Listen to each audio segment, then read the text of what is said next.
وَلَا تَرْكَنُوا إِلَى الَّذِينَ ظَلَمُوا فَتَمَسَّكُمُ النَّارُ. ادنا جھکاؤ بھی آپ کی ظالموں کی طرف جہنم جانے کا باعث، اس سے اللہ تمہیں جہنم کی سزا دے دے گا. تو میرے عزیزوں، پورا ملک گرداب میں ہے، پورا نظام پاکستان کا خطرے میں ہے، پورا عدم عدل کی طرح ہے، عدالت غیر مؤثر ہے. جج صاحبان پہلے پوچھتے ہیں کہ ہم ایک ججمنٹ کرتے ہیں، آپ مدد کریں گے؟ جب وہ کہے گے نہیں تو ججمنٹ رک. اس کو ججمنٹ کہتے ہیں. آپ کریں، آپ کی ذمہ داری یہ تھی کہ آپ فیصلہ کرتے. آگے وہ نہ مانتا، تاریخ اس کو سیاہ الفاظ سے یاد رکھتی اور آپ کو روشن ضمیری کے ساتھ یاد رکھتی. لیکن معلوم ہوتا ہے کہ آپ کا عدل بھی آپ کے خیالات کا تابع ہے، آپ خود عدل سے متاثر نہیں ہیں. جبلہ بن سہمہ ایک بہت بڑے قبیلے کا سردار تھا، بڑے شان و شوکت سے ایمان لایا تھا.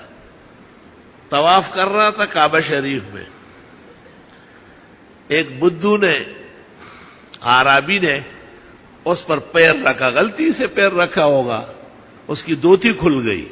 پیچھے پلٹ کے اس کو ایک دو کس کے رکھے.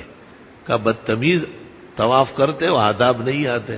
وہ طواف چھوڑ کے سیدھا حضرت عمر کے پیچھے گیا کہ اب تو کعبہ کے اندر اور مطاف کے اندر ہماری پٹائیاں ہو رہی. حضرت عمر نے کہا پکڑو جبلے کو. حضرت عمر سے کہا گیا 8,000 قبیلے ساتھ ہیں. حضرت عمر نے کہا یہ تو یہ قبیلے، اگر 8 لاکھ اور آ جائے ان کو بھی گرفتار کرواؤں.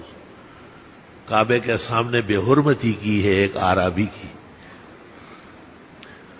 جبلہ سے پوچھا کیوں مارا ہے اس کو؟ کہا یہ بدتمیزی کر رہا تھا. کہ سزا آپ دیں گے یا عدل دے گا؟ عدالت دے گی. اعرابی سے کہا 2 صورتیں ہیں، یا معاف کرو کوئی تاوان لے لو، اور یا یہ کہ سزا. انہوں نے کہا توبہ، اگر تمام قبائل مجھے اپنی جائیدادیں دے تب بھی میں اپنا تھپڑ معاف نہیں کروں گا، ماروں گا اس کو. تو حضرت عمر نے کہا چلو لگاؤ. بڑے بڑے صحابہ حضرت عمر نے کہا چیفو علی محانیکم، جہاں کھڑے ہو وہاں کھڑے رہو، قریب مت آؤ میرے. عدل کے سامنے کسی کو رکاوٹ نہیں بننے دوں گا. اعرابی نے کہا یہ جب مجھے تپڑ مار رہا تھا اس کو غصہ بہت آیا تھا، مجھے غصہ نہیں آ رہا، تو تپڑ کمزور ہوگا. حضرت عمر نے کہا غصہ کیسے آئے گا؟ کہا مجھے اجازت دے، وہاں سے دوڑتا ہوا آؤں گا. وہاں جا کر کے وہاں سے دوڑتا ہوا آیا اور جبلہ کو کہا ہاتھ نیچے کرو، سیدھے کھڑے ہو جاؤ. تھوڑا ایک 95 درجے کا پاٹا مارا اس کو، اور اس کا چہرہ دوسری طرف ایسا مڑ گیا تب پڑکا کے.